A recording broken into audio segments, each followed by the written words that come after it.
La Liga का countdown शुरू हो चुका है।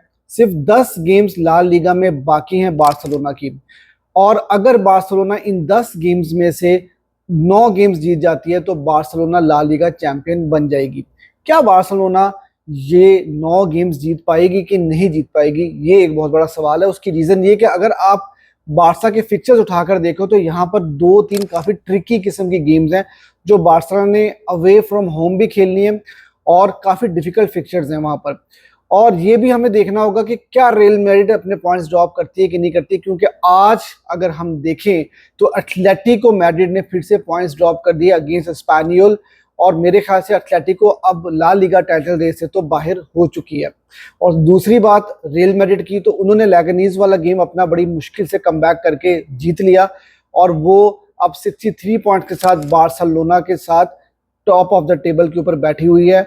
लेकिन बार्सा के पास of course game in hand है जो अभी हमने आज खेलना है जिरोना के अगेंस्ट। फुटबॉल में होने को तो कुछ भी हो सकता है, लेकिन अगर हम बार्सिलोना को देखें जिस तरह से हमने 2025 में फुटबॉल खेली है और अभी तक हम अनबीटन जा रहे हैं, और जिस तरह से पिछला गेम हमने ओसासुना वाला खेला है, तो जिरोना वाला गेम ज़्यादा मुश्किल होना नहीं चाहिए। क्योंकि ओसासुना वाला गेम मेरे ख्याल से ज़्यादा ट्रिकी था, क्योंकि हमारे प्लेयर्स इंटरनेशनल ब्रेक से वापस भी आ रहे थे और उसके बाद 2-3 ऐसे प्लेयर्स थे जो उस गेम के लिए अवेलेबल भी नहीं थे, स्पेशली राफिनिया और उसके साथ अरोहो। वो इंटरनेशनल ब्रेक से जब वापस आए थे तो हमें पता था कि फ्लिक रिस्क नहीं लेंगे उनके साथ, और उन्होंने उनको बेंच पर ही बिठाया हुआ था। और ऊपर से कुबारसी भी उस गेम के लिए अवेलेबल नहीं थे इंजरी की वजह से।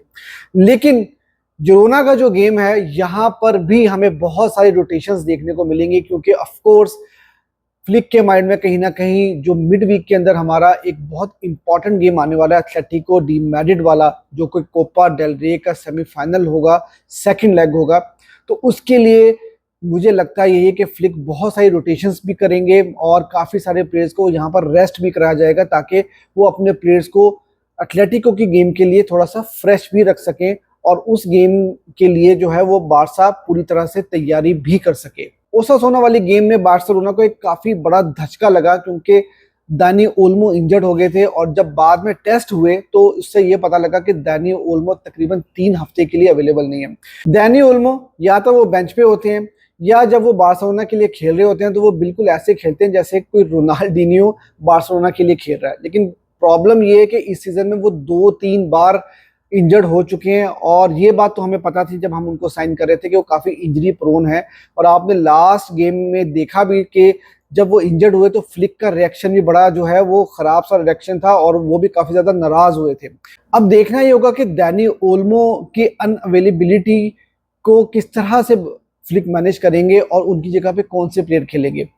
अगर आपको याद हो को इस सीजन में दानी ओल्मो के रजिस्ट्रेशन के भी इश्यूज रहे थे और स्पेनिश सुपर कप में भी दानी ओल्मो अवेलेबल नहीं थे। फाइनल में वो उनकी रजिस्ट्रेशन हो गई थी लेकिन सेमीफाइनल तक वो अवेलेबल नहीं थे, और जब जब वो अवेलेबल नहीं थे तब तब गावी ने एक बहुत इंपॉर्टेंट रोल प्ले किया था बार्सिलोना के लिए। और गावी जो है वो एक तरह से नंबर 10 पोजीशन पे खेलते थे और वो काफ़ी हद तक लेवेंडोस्की की हेल्प भी करते थे, क्योंकि ये हम जानते हैं कि लेवेंडोस्की की एज हो चुकी है, वो उतना अच्छा प्रेस नहीं कर पाते, वो इतना अच्छा लिंकअप प्ले नहीं कर पाते।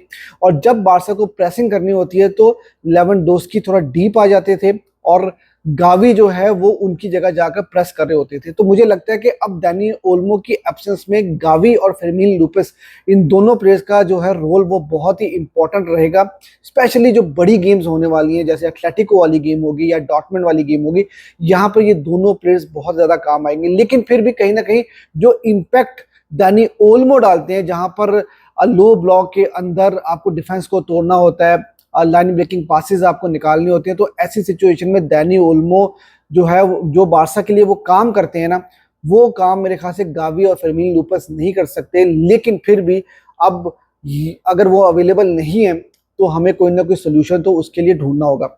अगर हम जिरोना की बात करें तो जिरोना इस सीजन में कुछ इतनी अच्छी फुटबॉल नहीं खेल रही। पिछले सीजन में जिरोना टॉप 4 में भी उन्होंने फिनिश किया था और उन्होंने बार्सिलोना को होम एंड अवे दोनों गेम्स में हराया था।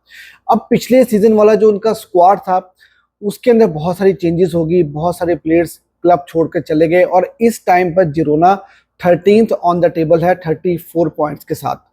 इस सीजन का जो पहला गेम हुआ था ला लीगा में, उसमें बार्सिलोना ने 4-1 के साथ जिरोना को हराया था। और मजे की बात यह है कि आज का जो गेम होने वाला है जिरोना वाला, उसमें भी जो अवेलेबल स्क्वाड है जिरोना का, उसमें 6 इंपॉर्टेंट प्लेयर्स उनके आज भी अवेलेबल नहीं होंगे थ्रू इंजरी या किसी और रीजन की वजह से, जिसमें ओरियल रोमियो जो कि लास्ट सीजन में बार्सिलोना की तरफ से खेले थे, बार्सा ने उनको जिरोना से ही साइन किया था, इस सीजन में वापस वो जिरोना चले गए हैं। और बार्सा ने जब उनको ट्रांसफर किया था जिरोना में, तो एक फेयर क्लॉज डाला था उनके कॉन्ट्रैक्ट में कि जब भी बार्सा और जिरोना का मैच होगा तो ओरियल रोमियो को अगर जिरोना खिलाना चाहेगी तो उसके लिए उनको 300,000 यूरोस पे करने होंगे बार्सिलोना के लिए। तो उनकी अवेलेबिलिटी भी जो है वो डाउट में है। मेरा नहीं ख्याल कि जिरोना इतने पैसे पे करेगी। अब सवाल ये है कि इस गेम के लिए बार्सिलोना की लाइनअप क्या होगी। देखो, एमडी और जो डिफरेंट न्यूज़पेपर्स हैं वो जो रिपोर्ट कर रहे हैं ना, उसमें ये बात कही जा रही है कि फ्लिक इस गेम के लिए बहुत सारी रोटेशंस जो हैं वो करने जा रहे हैं। और जो एमडी ने रिपोर्ट किया है उसमें उन्होंने ये बात कही है कि अरोहो ये गेम स्टार्ट करेंगे और कुबार्सी ये गेम स्टार्ट करेंगे, क्योंकि पिछला गेम इनिगो मार्टिनेज और एरिक गार्सिया ने स्टार्ट किया था, अगर आपको याद हो, एज अ सेंटर बैक। तो कुबार्सी क्योंकि इंजर्ड थे और अरोहो को काफ़ी रेस्ट मिल गया अब, तो मेरे ख्याल से इनिगो मार्टिनेज को थोड़ा सा फ्रेश रखने के लिए एटलेटिको की गेम के लिए यहाँ पर सेंटर बैक पेयरिंग जो है वो अरोहो और कुबार्सी की हो सकती है। उसके साथ साथ लामीन यमाल के बारे में भी ये रिपोर्ट्स आ रही हैं कि लामीन यमाल भी ये गेम स्टार्ट नहीं करेंगे। अगर आप को याद हो तो स्पेनिश नेशनल टीम के लिए लामीन यमाल ने जो है वो 120 मिनट का पूरा गेम खेला था अगेंस्ट नीदरलैंड, और पिछला ओसासुना वाला गेम भी उन्होंने पूरा खेला था। तो मेरे ख्याल में कि एक 17 साल के लड़के के ऊपर इतना ज़्यादा वर्कलोड नहीं डालना चाहिए, और ये एक अच्छा डिसीजन होगा कि रफीनिया को स्टार्ट कराया जाएगा उनकी जगह पे और लामीन यमाल को शायद बेंच पे रखा जाएगा और ये गेम स्टार्ट वो नहीं करेंगे।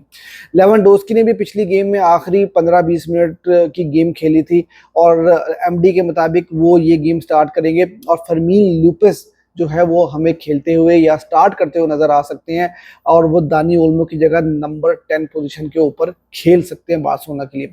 बाकी की टीम जो है वो मेरे ख्याल में सेम ही रहेगी। बाल्दे भी स्टार्ट करेंगे, और हो सकता है यहाँ पर एक चेंज और हमें एडिशनली देखने को ये मिल जाए कि हेक्टर फोर्ड को स्टार्ट कराया जाए यहाँ पर कुंदे की जगह पे, क्योंकि कुंदे भी रेगुलरली बहुत ज़्यादा इस सीजन में फुटबॉल खेल चुके हैं। और अब बात करते हैं कि हमारे मिडफील्डर्स कौन होंगे। देखें, फ्रैंकी डियोंग के बारे में भी ये न्यूज़ आ रही है कि फ्रैंकी डियोंग को भी ये गेम शायद स्टार्ट नहीं कराया जाएगा, क्योंकि वो भी इंटरनेशनल ब्रेक में काफ़ी फुटबॉल खेल कर आए थे और उसके बाद पिछले गेम में भी थोड़ा रेस्ट कराया गया था। लेकिन जो अभी न्यूज़ आ रही है वो यही आ रही है कि फ्रैंकी को एटलेटिको की गेम के लिए थोड़ा सा फ्रेश रखा जाएगा। तो यहाँ पर पैड्री के साथ हो सकता है कि एरिक गार्सिया आपको स्टार्ट करते हुए नजर आए। बार्सा ने ओसासुना वाला गेम बहुत अच्छे से कंट्रोल भी किया था, बहुत अच्छी पासिंग भी की थी, और बार्सा ने उस गेम को पूरी तरह से डोमिनेट किया था। उस गेम को देखकर मैं तो यही कह सकता हूं कि बार्सा को जिरोना के अगेंस्ट, स्पेशली जब उनके 6 प्लेयर्स अवेलेबल नहीं होंगे, तो बार्सा को जिरोना के अगेंस्ट ये मैच कंफर्टेबली जीतना चाहिए। और बार्सा अगर पहले हाफ में 2-3 गोल की लीड ले लेती है तो बार्सा को चाहिए कि उनको अपने मेन प्लेयर्स को जो है वो सब्स्टिट्यूट कर लेना चाहिए, उनको रेस्ट करा देना चाहिए, ताकि वो एटलेटिको की गेम के लिए फ्रेश रह सके। अब अगर प्रिडिक्शन की बात करते हैं तो मेरे ख्याल में बार्सा को ये गेम जो है वो एटलीस्ट 3-0 के साथ जीतना चाहिए। आपकी इस गेम को लेकर क्या प्रिडिक्शन है, मेरे साथ कमेंट सेक्शन में ज़रूर शेयर कीजिएगा। और अगर अभी तक आपने मेरे चैनल को सब्सक्राइब नहीं किया तो मेरे चैनल को सब्सक्राइब ज़रूर कर दीजिएगा।